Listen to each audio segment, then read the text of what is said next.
საღამო მშვიდობის უყურებთ კურიერს 6 საათზე თამთა გაზაშვილთან ერთად. თბილისის საქალაქო სასამართლომ ნიკა მელიას გირაო პატიმრობით შეუცვალა საუბარია პარლამენტის საგამოძიებო კომისიის მოთხოვნის შეუსრულებლობის საქმეზე.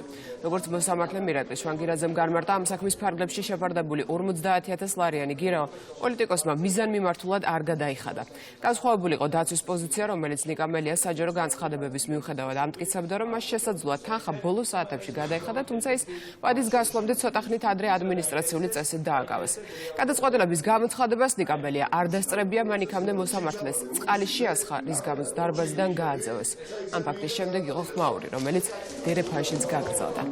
მეთემღებრიშვილი უფრო ცლად გაგაცნობთ სასამართლოში განვითარებულ პროცესებს, ნათია პირდაპირ ეთერში ხარ.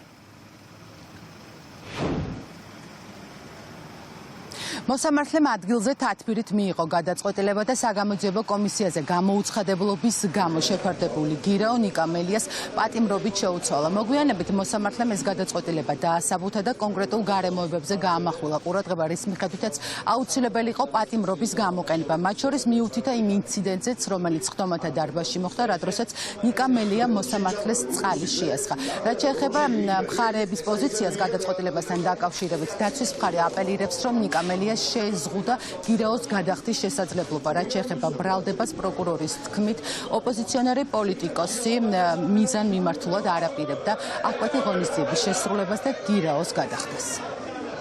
გირაოს გადახდას რეგულარული გამოცულია, საქმესალებით ასევე მიმდინარეობს საფრთხე რეგისტრირებულია რეგულარულად შეეძლება. ასევე აღსანიშნავია ისიც, რომ მოცემულ შემთხვევაში გირაოს დახდას ამოძრავი კომუნიკაცია შესაძლებელია თავად მესამე პირების მხრიდანაც და არამხოლოდ დადებების მხრიდან. გარდა ამისა, სასამართლო ხელოვნებაში იღებს დადებების ცელას, რომელიც არის აშკარად არაკანონმორჩილი, რაც გადასტურებიდეს ეროვნულ სასამართლოს დონეზე მისი ქცევით, არამხოლოდ ბოლო ეპიზოდიდან არამედ მანამდეც, როცა გამოხატავდა აგრესიას, გირაო შეიცვალოს უფრო კაცრი ახალგაზრდობით ადგილებში. თანდათან ნიკა მელიას კათოლიკური სოციალისტთა დაიწყოს კათოლიკური დაკავების მომენტიდან ბრალდებული ნიკა მელია მოსაბლიქის პენსიურ დეპარტამენტში საბანკში წყალი შეასხა კი არა. საერთოდ როგორ უძლებს ნერვები ყველა ჩვენთაგანს. მოსამართლე შვანგირაძეს ყავს უკანონო პატიმარი, დაარღვია კანონის ის მოთხოვნა, რომ ადამიანი ამ ვითარებაში პატიმრობაში არ შეიძლება რომ იყოს. ადამიანი დააკავეს მაშინ, როცა ჯერ კიდევ იყოს შესაძლებლობა, რომ კანონით დადგენილი მოთხოვნები შეესრულებინა.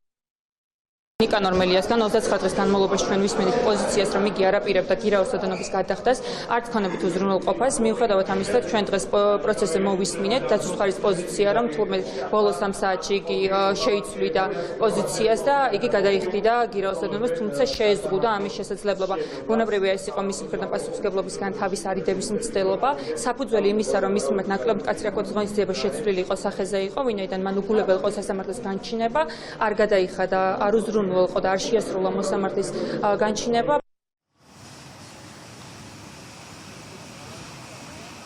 გადაწყვეტილების გამოცხადებას თავად კოალიცია ცვლილებების ლიდერი არ დასწრებია, რადგან ის ხტომათა დარბაზიდან იყო გაძევებული, თუმცა მანამდე მან სიტყვის უფლებით ისარგებლა და მისი დაკავების დეტალებზე ისაუბრა. ამ გადაცემაში მონაწილეობის მისაღებად მივდიოდი სულ რაღაცა 2 კილომეტრი იყო დაშორებული იმ ადგილიდან, სადაც მოხდა ჩემი გატაცება და არანაირი დაკავება. ეს იყო რაღაცნაირი სამარშრუტო ფურგონი, სადაც იყო რაღაც საგანგებოდ ფარდებით შემკობილი, რაღაც აფერი არ ჩანდა. არ ვიცი რატომ მოხდა ეს. ფორმალურად თუნდა გუშინ ღამის 12 საათამდე მე იყო გადახდის სვადა. 9 საათზე გაიტაცე ციდარის ადამიანი, რომელიც ეხლა გელაპარაკებს. კითხვა არ გიჩნდებათ რა მოხდა. და უნდა დაამისვათ ეხლა კითხვა რატომ და რისთვის არ მიხდი მე იმ უსამართლო გირაოს. ის გაინტერესებს, რაზეც პასუხი გააქვს. ის არ გაინტერესებს და როგორ აღუჩნდი. თქვენ გირაოს გადახდას აპირებთ და ამ საკანონმდებლო შემოშალათ. გირაოს გადახდა არ გადახდას და დაკავშირებით კითხავს რომ სვა. მე რაც ახლა მოგიყევი, ეს არ არის ერთი საინტერესო. საჯაროდ გავრცელდა ინფორმაცია თქვენი ადმინისტრაციული წესის დაკავების შესახებ. თქვენ ადმინისტრაციული დაკავებასთან დაკავშირებით სისხლის სამართლის საქმის განხილვის ფარგლებში ამის კანონიერებაზე არ ვერმიჟერეთ. ეს არის ადმინისტრაციული რა სამწუხაროდ გეუბნები, ვიცი რომელი ხოდა თუ იცი ეს შემთხვევაში ვერმიჟერეთ. ეს საკითხები უნდა გააპროტესტოთ იმ სხდომაზე, სადაც თქვენს მიერ ადმინისტრაციული სამართლებრივი ჩადენის თუ არ ჩადენის ჩინჩალაძე, მურუსიძე, რამდენად მორჩილი იქნებით და ისე მიიღეთ გადაწყვეტილება და ეს კაცი უნდა მიშტოკა.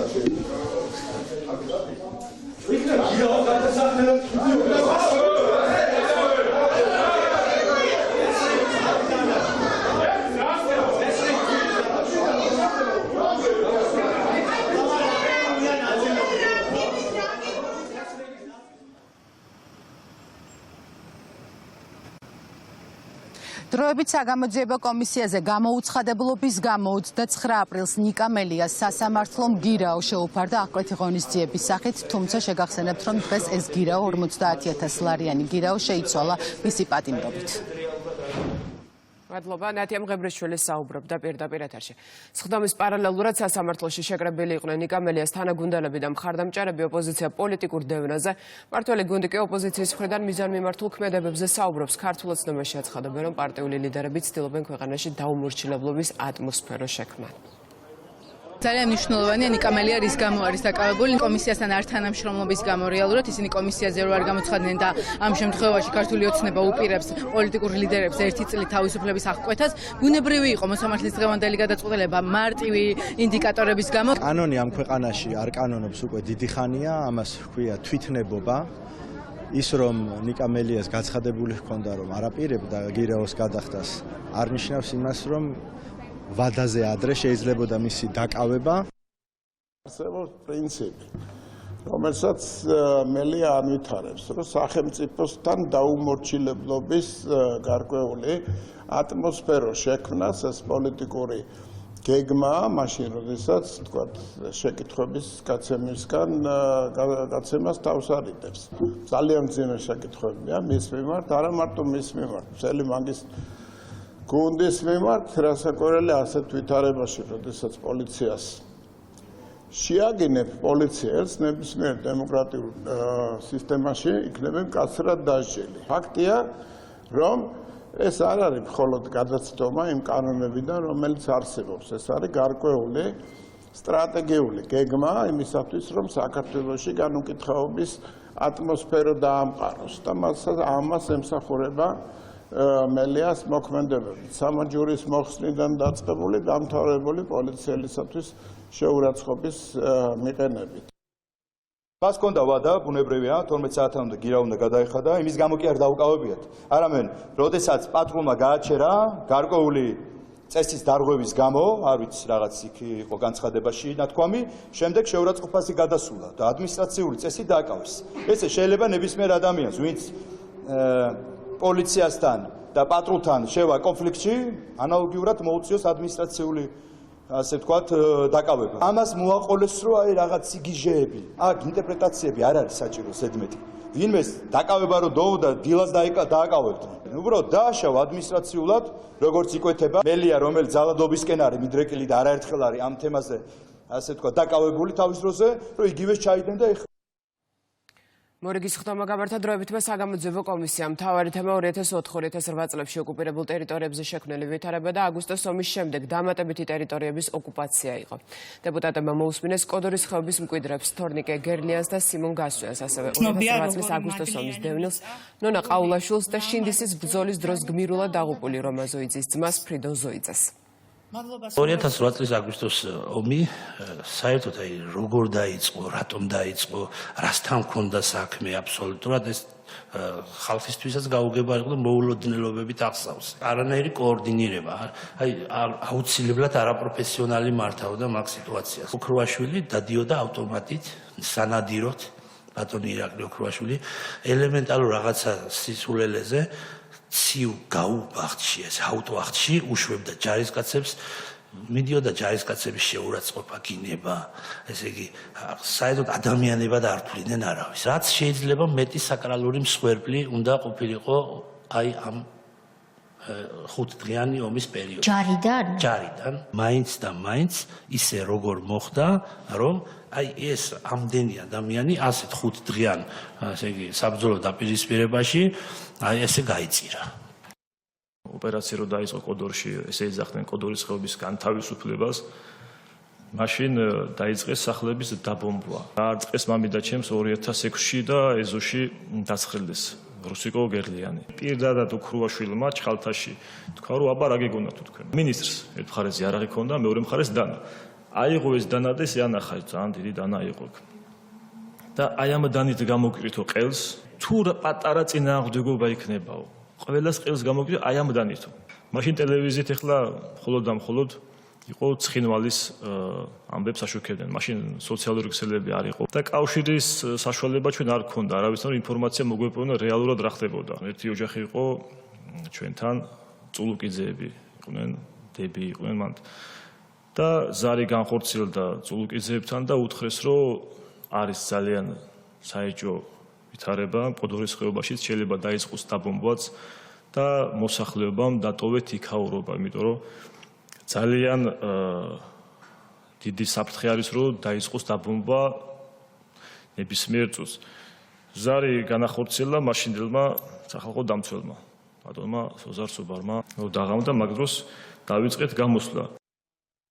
თქვენ თვლით, ისევე როგორც ბატონი თორნიკე, რომ სააკაშვილმა დაბომბვა საკუთარი მოსახლეობა, ამას ამბობთ? ამას წინ არაფერი არ უთქი. მიზანმიმართულად მიაჩნია ყველა მცხოვრებსაც კოდორის ხეობიდან ვინცაა, რომ მიზანმიმართულად იყო შემოყვანილი ეს ჯარი ხეობაში და რომ დაგვეწოვებინა და გამოსულიყავით. თბილისში ვიზიტით იმყოფება რესპუბლიკური სენატორი სტივ დეინსის შეხვედრა უკვე გაიმართა საქართველოს პრემიერ-მინისტრთან. მთავრობის ადმინისტრაციის ინფორმაციით საუბარი შეეხო ამერიკა-საქართველოს ურთიერთობებს, საქართველოს როლს რეგიონში და ქვეყანაში არსებულ პოლიტიკურ ვითარებას. გამოქვეყნებული პრეს-რელიზის თანახმად პრემიერ-მინისტრმა კიდევ ერთხელ დაადასტურა საქართველოს მთავრობის მზადყოფნა ურთიერთობების გადატვირთვისა და სტრატეგიული პარტნიორობის განახლებისთვის, რომელიც კონკრეტულ გზამკვლევს დაეფუძნება და ხელშესახებ შედეგებს მოუტანს ორივე ქვეყანას. ხაზი გაესვა საქართველოს მნიშვნელოვან როლს რეგიონში მშვიდობისა და სტაბილურობის უზრუნველყოფაში, ასევე ქვეყნის სატრანზიტო პოტენციალს. ოფიციალური ინფორმაციითვე შეხვედრაზე ირაკლი კობახიძემ განაცხადა, რომ ქვეყანაში უზრუნველყოფილია პოლიტიკური სტაბილურობა და ამის გარანტი ხელისუფლებაა. პრემიერ-მინისტრს ჰქონდა ძალიან კარგი შეხვედრა სენატორ დეინსთან. ჩვენ ვისაუბრეთ საქართველოსა და ამერიკას შორის ურთიერთობებზე, საქართველოში მიმდინარე მოვლენებზე, ჩვენს პრიორიტეტებზე. კიდევ ერთხელ აღინიშნა ძალიან მკაფიოდ, რომ საქართველო მზად არის ამერიკის შეერთებულ შტატებთან ურთიერთობების გადატვირთვისთვის და ამ ურთიერთობების შინაარსზე ორიენტირებულად წარმართვისთვის.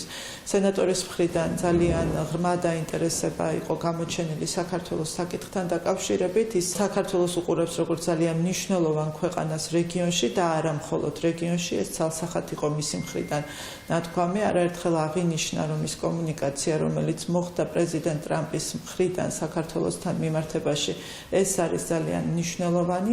იმედი მაქვს, რომ ეს შეხვედრა საბოლოო ჯამში გავლენას მოახდენს საქართველო-ამერიკის ურთიერთობებზე და იმ მიდგომებზე, რაც ყალიბდება ამერიკის შეერთებულ შტატებში საქართველოსთან დაკავშირებით და ეს აისახება პოზიტიურად ჩვენ შემდგომ ურთიერთობების განვითარებაში.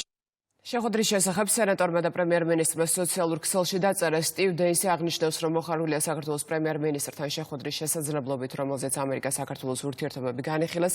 შეხვედრას ნაყოფიერი უწოდა ირაკლი კობახიძემ. ძალიან ნაყოფიერი შეხვედრა მქონდა ამერიკის შეერთებული შტატების სენატორ სტივ დეინსთან. განვიხილეთ საქართველოს ამერიკის შეერთებული შტატების ძლიერი პარტნიორობა, ჩვენი ქვეყნის განსაკუთრებული როლი რეგიონში მშვიდობისა და სტაბილურობის უზრუნველყოფის საქმეში.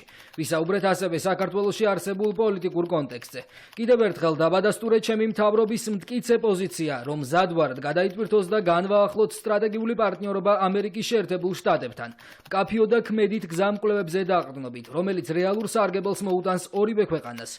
საქართველო რჩება სანდო პარტნიორად, რომელიც პარტნიორებს სტრატეგიულ შესაძლებლობებს და მრავალმილიონიან ძლიერ ბაზრებზე წვდომას თავაზობს.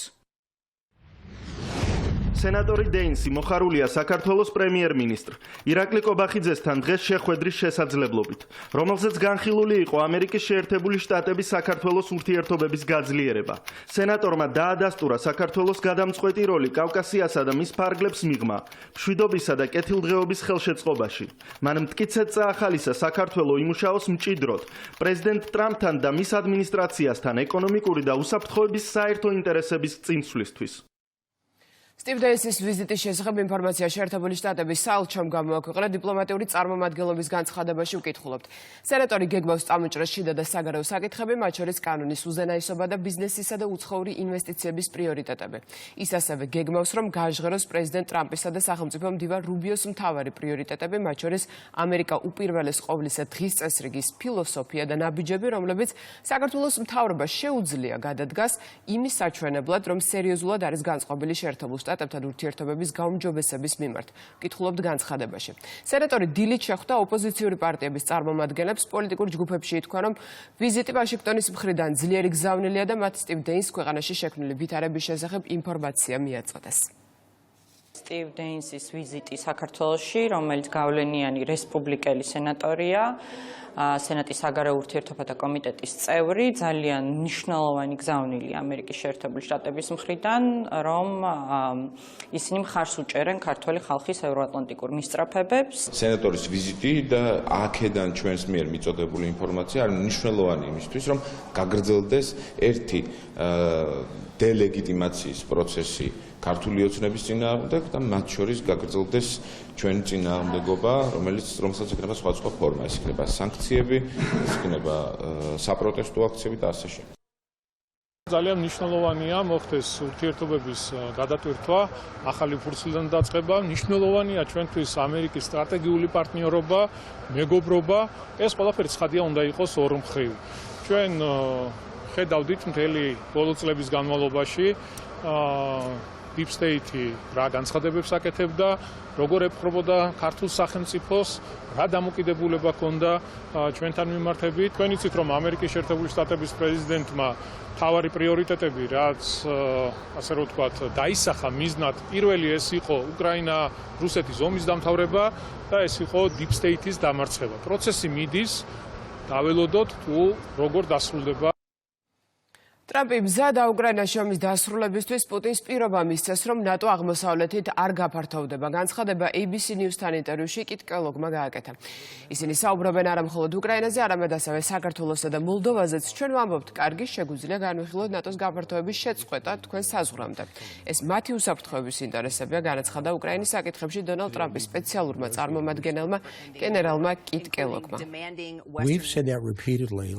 ჩვენ არაერთხელ განვაცხადეთ, რომ ჩვენთვის უკრაინის ნატოში გაწევრიანება არ განიხილება. ჩვენ არ ვართ ერთადერთი ქვეყანა, რომელიც ამას ამბობს. შემიძლია დავასახელო ნატოს კიდევ 4 ქვეყანა, თუმცა ნატოში გაწევრიანებისთვის 32 წევრის თანხმობაა საჭირო. ეს ერთ-ერთი საკითხია, რომელსაც რუსეთი აყენებს. ისინი არა მხოლოდ უკრაინაზე საუბრობენ, საუბრობენ საქართველოზე და მოლდოვაზე. ჩვენ ვამბობთ, კარგი, შეგვიძლია მთლიანად შევაჩეროთ ნატოს გაფართოვება თქვენს საზღვრებთან ახლოს. ეს მათთვის უსაფრთხოების საკითხია, თუმცა ეს პრეზიდენტის გადაწყვეტილებაა. ნატოს გაფართოების პერსპექტივებზე კიტ კელოგის განცხადება პოლიტიკური შეფასებების საგანია. თბილისში ოპოზიციაში აცხადებენ, რომ მოლაპარაკებების პროცესი ჯერ კიდევ მიმდინარეობს და შესაძლოა განცხადებები შეიცვალოს, რაც ეხება ქართული ოცნების გამოხმაურებას. მართულ გუნდში იმეორებენ, რომ ქვეყნის პრიორიტეტი ყოველთვის იყო ალიანსში ინტეგრირება. აქვე აღნიშნავენ იმასაც, რომ უცვლელია ის პოზიციაც, რომლის მიხედვით საქართველო არც ერთი მიზეზით არ უნდა გახდეს დაპირისპირების არენა. ისტორიული პრაქტიკა გვაჩვენებს, რომ რაც მეტი დათმობა იქნება რუსეთისთვის და ისინი ამას მუდმივად აკეთებენ, ყველამ ძალიან კარგად ვიცით რა პრინციპით მოქმედებენ, ითხოვენ ძალიან ბევრს და ყველაფერს, მათ შორის ბუნებრივია ნატო ყოველთვის იყო რაღაცა გარკვეული წითელი ხაზი, მაგრამ ამას უნდა კონდეს შესაბამისი საპირისპირო ტაქტიკა და ნაბიჯები და მე დარწმუნებული ვარ, რომ ამერიკის შეერთებული შტატები, ასე ვფიქრობ, მიუხედავად განცხადებებისა, რომ ჩვენ ვხედავთ, განცხადებები იცვლება ხოლმე, იმის და მიხედვით როგორი ვითარებაა და ეს ჩვეულებრივი ამბავია დიპლომატიაშიც, არ შეიძლება თუ საჭიროა საქმისთვის პოზიცია რაღაცნაირად არ შერბილდეს, არ შეიცვალოს. გლობალური ნაწილი იყო სწორედ დაპირისპირება ამერიკის შეერთებული შტატები ნატოსა და რუსეთს შორის. აქ ორივე მხარე თავისი სტრატეგიული სივრცის, როგორც ისინი თვლიან, გაფართოება დაცვისათვის იბრძოდა. ამ შემთხვევაშიც ამიტომ მოლაპარაკებების შესაძლო მთავარ საკითხად დადგა ნატოს გაფართოება, არ გაფართოება. ჩვენ ბუნებრივია რომ ყოველთვის ერთგული ვიყავით საქართველოს ნატოში მისწრაფებასთან და ევროატლანტიკურ ინტეგრაციასთან დაკავშირებით. მაგრამ ყოველთვის ხედავდით რომ მეორე მხარე, ანუ ამ შემთხვევაში ევროატლანტიკური მხარე სათანადო არც ნაბიჯებს დგავდა და არც პოლიტიკურ, ასე ვთქვათ, ნებისყოფას ირჩენდა. ჩვენი ქვეყნის პოზიცია უცვლელია და ჩვენი, ასე ვთქვათ, ამ მიმდინარე გეოპოლიტიკური დაძაბულობის დროს, რასაც ჩვენი ხელისუფლება ვაკეთებთ, არის ის, რომ საქართველო არანაირი მიზეზით არ გახდეს დაპირისპირებისა და მით უმეტეს საბრძოლო მოქმედების არენად. სალომე ზურაბიშვილის კოორდინაციით მოქმედი პლატფორმა ვაიმარის სამკუთხედის ლიდერებს მიმართავს წერილში ოპოზიციონერი პოლიტიკოსები მაკრონს, ბერტს და ტუსკს მადლობას უხდიან დამოუკიდებლობის დღეს გამოქვეყნებული ერთობლივი განცხადების გამო და სთხოვენ ლიდერებს სხვა მოკავშირეებთან ერთად გაუწყვნენ საქართველოში მიმდინარე კრიზისის გადაწყვეტის პროცესს. ჩამოთვლილია 6 პუნქტი, მათ შორისაა ევროკავშირის დონეზე საქართველოს მიმართ თანმიმდევრული პოლიტიკის ჩარჩოს შემუშავება, სანქციების პოლიტიკა, ახალი არჩევნების ორგანიზება, ევროპული კურსის აღდგენის საგზაო რუკა, სამოქალაქო საზოგადოების მედიის და დემოკრატიული ოპოზიციის მხარდაჭერა, ბოლოს პატიმრების გათავისუფლება. პასუხად ოპონენტების მხრიდან ქვეყნის წინააღმდეგ მოქმედებაზე საუბრობს ქართული ოცნება. ჩვენ მათ მიმართეთ მთელი რიგი საკითხებით, რომელიც მოითხოვს დღეს და დღესვე ყურადღებას, ასევე გაუმეორეთ, ცხადი არის ის მთავარი ჩვენი ორი მოთხოვნა, რომელიც რჩება ურყევი, ეს არის პოლიტიკური პატიმრების და კიდევ უფრო აქტუალური დაუყოვნებლივ განთავისუფლება და ახალი საპარლამენტო არჩევნების დანიშვნა თავისი, ცხადი არის, პირობებით.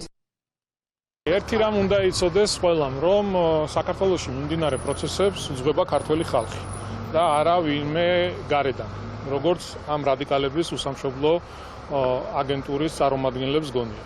რა თქმა უნდა, ეს ადამიანები არ ეკუთვნიან თავიანთ თავს, არ ეკუთვნიან საქართველოს, მათ ყავთ თავიანთი პატრონები, ჩვეულებრივი აგენტურის ქსელის წარმომადგენლები არიან, მათ აქვს გარკვეული მისია და ერთი რამ ვერ გაუაზრებიათ, რომ საქართველოში გადაწყვეტილებებს იღებს ქართველი ხალხი.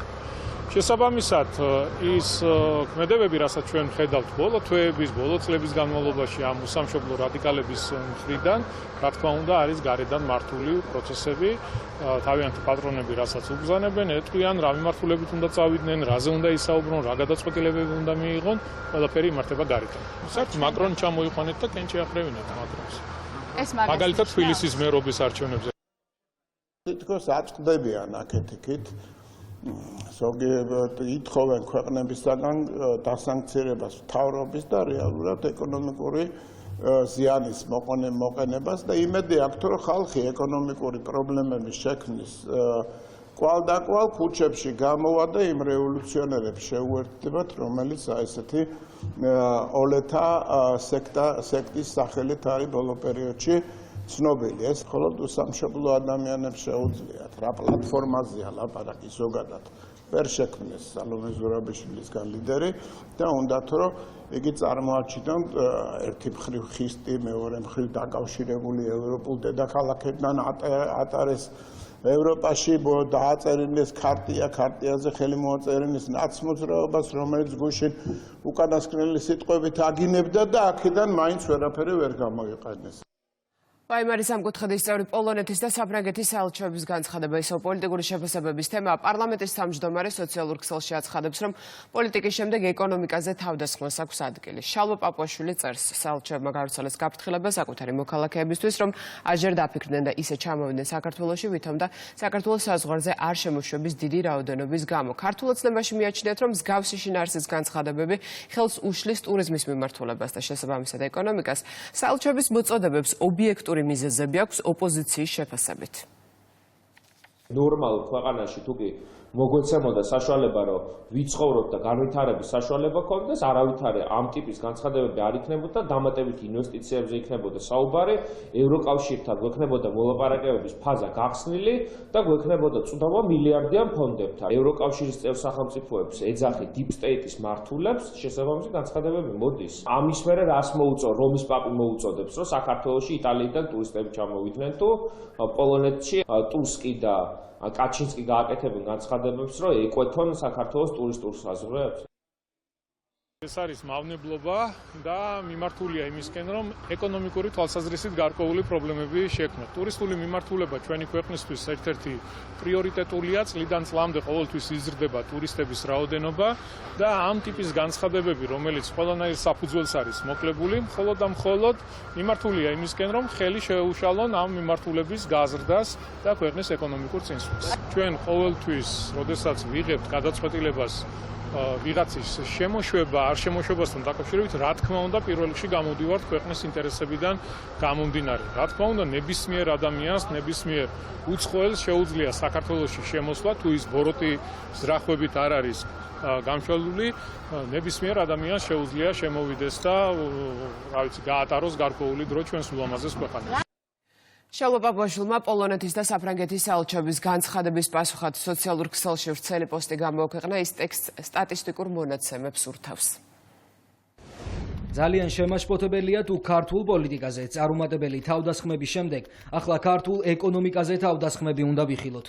ტურიზმი ჩვენი ხალხის კეთილდღეობის ზრდისთვის მნიშვნელოვანი სფეროა. მასზე უსაფუძვლო თავდასხმა კი ქართველი ხალხის კეთილდღეობაზე და ჩვენს ეროვნულ ინტერესზე თავდასხმა. სინამდვილე, რა თქმა უნდა, აბსოლუტურად სხვა ვიდრე ის აღქმა, რომლის შექმნასაც ამგვარი განცხადებებით ცდილობენ. საბედნიეროდ საზღვრის ქვეთა არა აღქმების სფერო, არამედ სტატისტიკის და ფაქტების სამყაროა. სტატისტიკა კი ამ განცხადებების რეალობასთან აცდენას ამხელს და აჩვენებს, რომ საქმე სულ სხვა. პოლონეთი და საფრანგეთი, ისევე როგორც ჯამურად ევროკავშირი, უფრო მეტ ქართველს ეუბნება უარს საზღვრის კვეთაზე, ვიდრე პირიქით. 2024-2025 წლებში საქართველოს საზღვრის კვეთაზე უარი უთხრა პოლონეთის სულ 9 მოქალაქეს, ხოლო პოლონეთმა საქართველოს 1250 მოქალაქეს. ანუ პოლონეთის მხრიდან იყო 140-ჯერ მეტი უარი საზღვრის კვეთაზე. 2024-2025 წლებში საქართველოს საზღვრის კვეთაზე უარი უთხრა საფრანგეთის სულ 16 მოქალაქეს, ხოლო საფრანგეთმა საქართველოს 145 მოქალაქეს. ანუ საფრანგეთის მხრიდან იყო 9-ჯერ მეტი უარი საზღვრის კვეთაზე. აღარაფერს ვამბობ იმაზე, რომ 2024-2025 წლებში პოლონეთმა 249, საფრანგეთმა 280, ევროკავშირმა კი ჯამში 2463 საქართველოს მოქალაქე ქვეყნიდან გამოაძევა.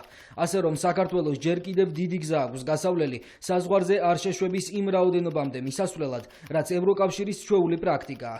მნიშვნელოვანია, რომ საელჩოები იცავდნენ ვენის კონვენციას და არ ავრცელებდნენ ისეთ ინფორმაციას, რომელიც ყალბააღქმებს ქმნის ადგილსამყოფელი ქვეყნების შესახებ.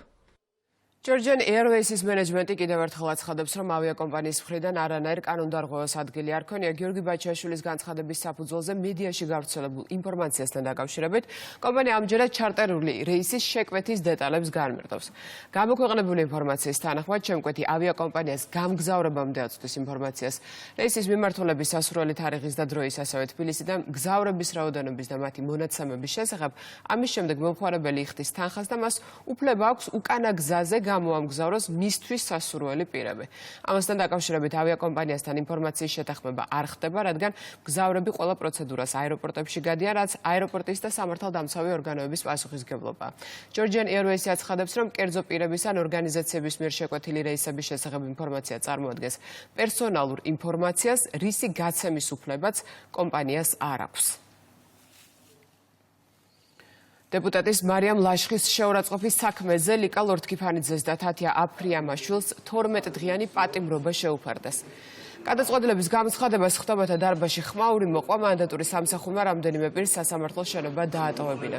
საქმეში ფიგურირებს კიდევ ერთი პირი მაგდა მამკელაშვილი, რომელსაც 4000 ლარიანი ჯარიმა დაეკისრა. ინციდენტი 17 მაისს მოხდა, როდესაც კაფეში მყოფ დეპუტატთან აქტივისტები შეძახილებით მივიდნენ. მარიამ ლაშხმა, რომელიც მოხდარის დროს შვილებთან ერთად იყო, მათ წინააღმდეგ სასამართლოს მიმართა.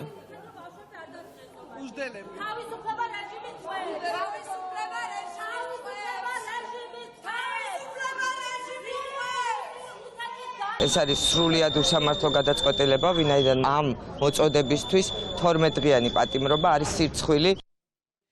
ბათუმის საქალაქო სასამართლოში გრძელდება ნეტგაზეთის და ბათუმელების დამფუძნებლის მზიამაღლობელი საქმის განხილვა. მოწმის სახით გამოცემა ბათუმელების ჟურნალისტი მანანა ქველიაშვილი იკითხება ამასთან პროცესზე მანანა ქველიაშვილის მიერ გადაღებულ ვიდეო მტკიცებულებას სწავლობენ. დღესვე სასამართლოს ჩვენებამისა ადვოკატების მიერ მოწვეულმა ფიზიოლოგიურმა ტკივილის სპეციალისტმა მედიცინის მეცნიერებათა დოქტორმა თათია ანდღულაძემ როგორც მან განაცხადა ბათუმის პოლიციის უფროსის ირაკლი დგებუაძის სახეზე ტკივილის ობიექტური ნიშნები არ გამოიკვეთა. მზიამაღლობელს 7 წლამდე პატიმრობა ემუქრება ისწორედ ირაკლი დგებუაძის სილის გაწვნის გამო დააკავეს. ყველაზე მნიშვნელოვანი, აი რაც უნდა ყოფილიყო იმ წუთას გამომხატველი, ეს არის ტკივილის გამომხატველი გრიმასი, ანუ პაციენტს ხელი უნდა წაეღო მტკივნეულ ადგილას. ეს არის აი ეს მოძრაობა. თუ ტკივილი ხანგრძლივი ხასიათის არის ავტომატურად, მაშინ შეიძლება რომ ადამიანი ჩაი. ნუ ეს ეხა მე არ აქ კვანტურ მედიცინაზე არ ვსაუბრობ, ეს ყველა ჩვენთაგანშია, ეს ყველა ჩვენთაგანს გამოუცდია. კაპილარები ძალიან ეს ქსელი ძალიან სწრაფად გააქტიურდება და გაწითელდება პირველი, მაგრამ ის აუცილებლად დატოვებს კვალს. არის კურიერი 6 საათზე რეკლამის შემდეგ კვლავ პირდაპირ ეთერში ვართ. ქართული ლარი 30 წლის არის ეროვნული ვალუტის საიუბილეო ღონისძიება გაიმართა სტუმრებს სიტყვით მიმართეს პრემიერ-მინისტრმა, პრეზიდენტმა და პარლამენტის თავმჯდომარემ. ღონისძიება ეროვნული ბანკის პრეზიდენტმა გახსნა. აქცენტი გაკეთდა ეროვნული ვალუტის როგორც სახელმწიფოებრიობის ერთ-ერთი მნიშვნელოვანი სიმბოლოს დატვირთვაზე. ფორუმს სხვადასხვა ქვეყნის ცენტრალური ბანკის და საერთაშორისო კომპანიების ხელმძღვანელები ესწრებიან. ქვეყნის ეკონომიკური დამოუკიდებლობისა და ფინანსური მოქნილობისთვის ეროვნული ვალუტის არსებობას გადამწყვეტი მნიშვნელობა აქვს. საქართველოს ეროვნული ვალუტა, ჩვენი ლარი წარმოადგენს ჩვენი ქვეყნის ეკონომიკური და სოციალური სტაბილურობის მტკიცეს აყრდენს. არსებობის 30 წლის განმავლობაში ეროვნულმა ვალუტამ განვითარების საკმაოდ დიდი გზა გაიარა. ჩვენმა საფინანსო სისტემამ დაამტკიცა თავისი სიძლიერე და შეინარჩუნა მაღალი საერთაშორისო რეიტინგები. ეს იუბილე, რომელიც 30 წელია უკვე გვაქვს ჩვენი ეროვნული ვალუტა ლარი, მინდა კიდევ ერთხელ მოგილოცოთ თითოეულ თქვენთაგანს და ჩვენს ქვეყანას უსურვო სტაბილურობა, მშვიდობა და ყველა მოქალაქეს ფინანსური კეთილდღეობა. მე კარგად მახსოვს ის დრო, როდესაც ხელისუფლებამ მიიღო გადაწყვეტილება თავის დროზე ქართული ლარის შემოღების თაობაზე. და მაშინ ძალიან გამძაფრდა ჩვენი შეგრძნება იმისა, რომ სახელმწიფოებრიობა ვითარდებოდა, ამასთან პირდაპირ იყო დაკავშირებული ჩვენი ახალი ეროვნული ვალუტის შემოღება. ჩვენს თვალწინ დაიბადა ლარი, აიდგა ფეხი და დღეს ლარი არის უკვე ჩამოყალიბებული როგორც ჩვენი სახელმწიფოებრიობის ერთ-ერთი მნიშვნელოვანი სიმბოლო. რეგიონში გვაქვს სამაგალითო საბანკო სექტორი, ასევე ძალიან მნიშვნელოვანია, რომ ჩვენი ქვეყანა გამოირჩევა სწრაფი ეკონომიკური ზრდით. ამ კუთხით ვართ ერთ-ერთი ლიდერი. ინფლაცია 3-იან მაჩვენებელთან, 3%-იან მაჩვენებელთან არის ძალიან ახლოს. გვაქვს ფისკალური კონსოლიდაციის ძალიან მაღალი ხარისხი და ასევე საერთაშორისო ფინანსური ინსტიტუტების პროგნოზების მიხედვით საქართველოს მსოფლიო მასშტაბით არის მოწინავე სამეულში ეკონომიკური ზრდის პროგნოზის თვალსაზრისით. რა თქმა უნდა, ჩვენ ყველაფერი უნდა გავაკეთოთ იმისათვის, რომ გაგრძელდეს განვითარების ეს გზა. ლარი არის ჩვენი ეკონომიკური დამოუკიდებლობის და სახელმწიფოებრიობის ერთ-ერთი უმნიშვნელოვანესი სიმბოლო, რომლის შექმნასაც წინ უძღოდა ქართული ფულის მრავალსაუკუნოვანი ისტორია. ლარი ქართულ ენაში ნიშნავს სიმდიდრეს, განცს, ქონებას. მოგეხსენებათ, გასული 3 ათწლეული იყო როგორც მიღწევებით, ასევე ბევრი გამოწვევით სავსე პერიოდი, რომლის განმავლობაშიც ლარმა შეასრულა თავისი მთავარი ფუნქცია, თავისი მთავარი დანიშნულება ყოფილიყო სანდო, სტაბილური ვალუტა, ეკონომიკური ურთიერთობების და მოქალაქეთა ყოველდღიური ცხოვრებისთვის. ზუსტად 30 წლის წინ ლარის შემოღებით საქართველოში ახალი ეტაპი დაიწყო. ეს იყო უდიდესი ნაბიჯი სუვერენიტეტისა და დამოუკიდებლობის მოპოვების გზაზე. ეროვნული ვალუტა იქცა ქმედუნარიან ინსტრუმენტად საქართველოს იმ ეროვნული ინტერესების გასატარებლად, რასაც მშვიდობა, კეთილდღეობა და ეკონომიკური ზრდა ერქვა. დღევანდელი თარიღი გვახსენებს იმ დიდ გზას, რომელიც საქართველოს ეროვნული მონეტარული სისტემის განვითარების მიმართულებით გაიარა. ლარი არამხოლოდ ფინანსური ერთეულია, არამედ ეკონომიკური სუვერენიტეტის, სტაბილურობისა და განვითარების სიმბოლო. მორიგ მონაცემებს აქვეყნებს სტატისტიკის სამსახური ოფიციალური ინფორმაციით 2025 წლის აპრილში მთლიანი შიდა პროდუქტის ზრდამ 7.5% შეადგინა. პირველ 4 თვეში კი ეკონომიკური ზრდის საშუალო მაჩვენებელი 8.8%-ით განისაზღვრა.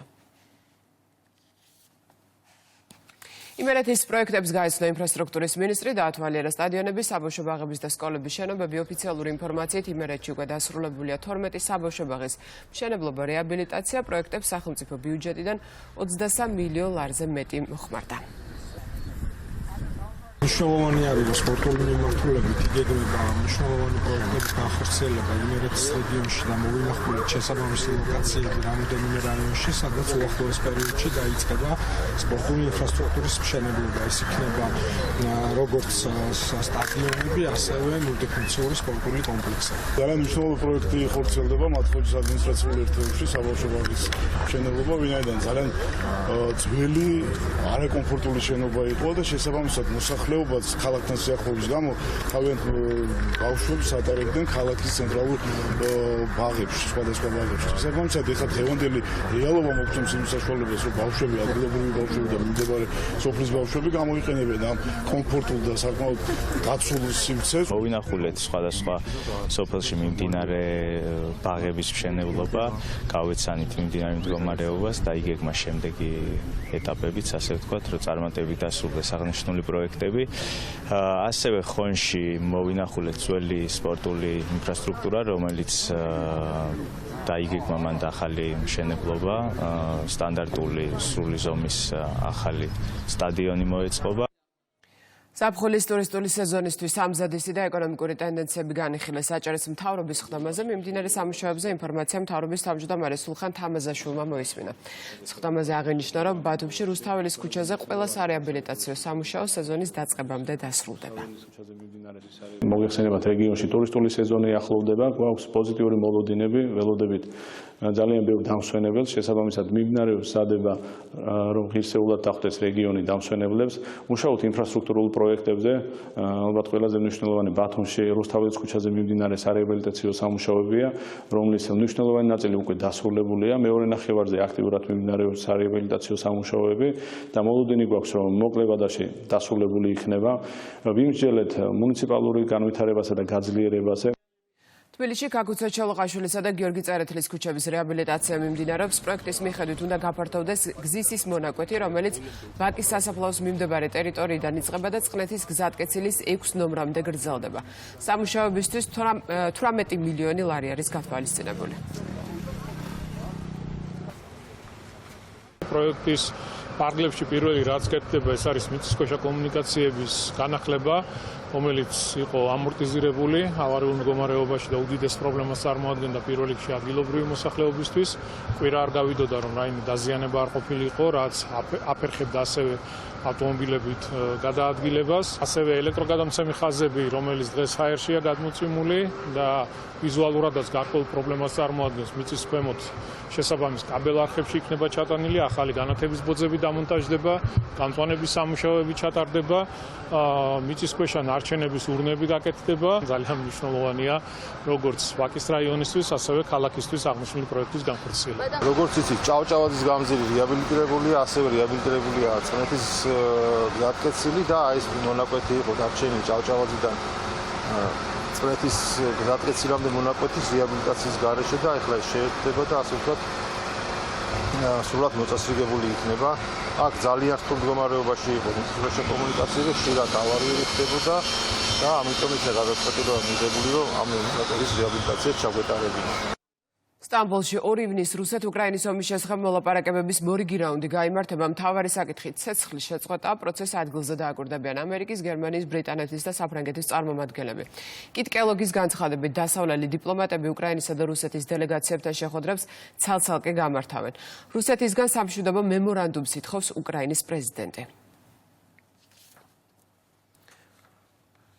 უკრაინის ომი განიხილეს გაეროს უშიშროების საბჭოს ხდომაზე. შეერთებული შტატების წარმომადგენელმა განაცხადა, რომ ვაშინგტონმა მოსკოვს გარიგება შესთავაზა, რომელიც რუსეთისთვის საუკეთესო შესაძლო შედეგი იქნება. ამერიკულმა მხარემ მოუწოდა პუტინს მიიღოს ეს წინადადება. ამასთან ერთად შეერთებული შტატები ომის გაგრძელების შემთხვევაში რუსეთისთვის ახალი სანქციების დაწესებას განიხილავს. როიტერი წერს, რომ ვაშინგტონის უახლოესი სამშვიდობო წინადადების დეტალები არ გასაჯაროვებულა. უკრაინას შტატები და ევროპის ქვეყნები ცეცხლის დაუყოვნებლივ 30 დღით უპირობოდ შეწყვეტას ითხოვენ. რუსეთი კი აცხადებს, რომ ცეცხლის შეწყვეტამდე გარკვეული პირობები უნდა შესრულდეს.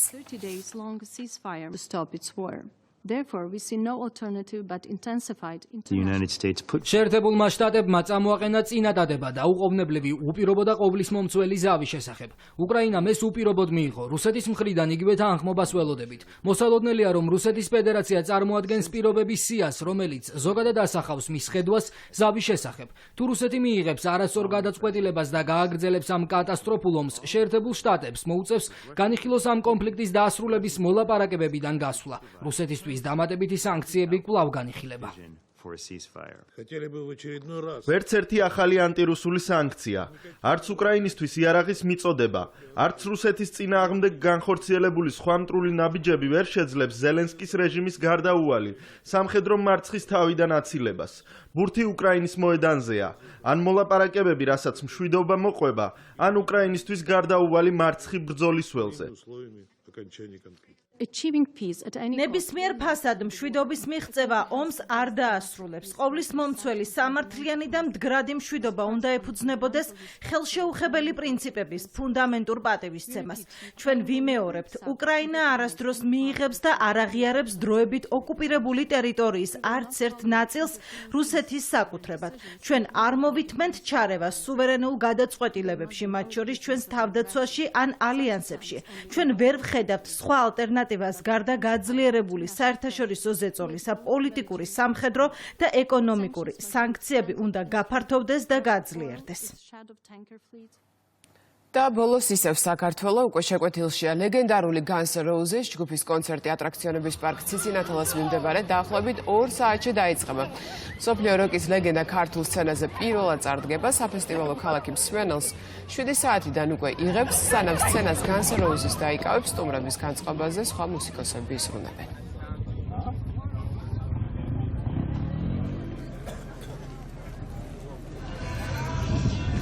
ბავშვობის ოცნება ახდა, ასე ვთქვათ, ბავშვობიდან უსმენდი და ძალიან კაი. ჩვენი თაობა როკის მიმდევარია საერთოდ, ასე გავიზარდა ჩვენ როკზე და მაინტერესებს. დიდი იმედი მაქვს, რომ ყველაფერი კარგი იქნება. მე ირანიდან ჩამოვედი საქართველოში. უდიდესი გულშემატკივარი ვარ Guns N' Roses. ძალიან ბედნიერი ვარ, რომ დღეს აქ ვარ. მოუთმენლად ველი კონცერტის დაწყებას. Guns N' Roses კონცერტზე მოვდივართ, რა თქმა უნდა, ბავშვობიდან ვუსმენ და ძალიან ბედნიერი ვარ. ასეთი იყო კურიერი 6 საათზე დღის ყველა ამბავი. ვრცლად შეგიძლიათ ნახოთ რუსთავი ორიჯიზე მეორე შაბათამდე გემშვიდობებით.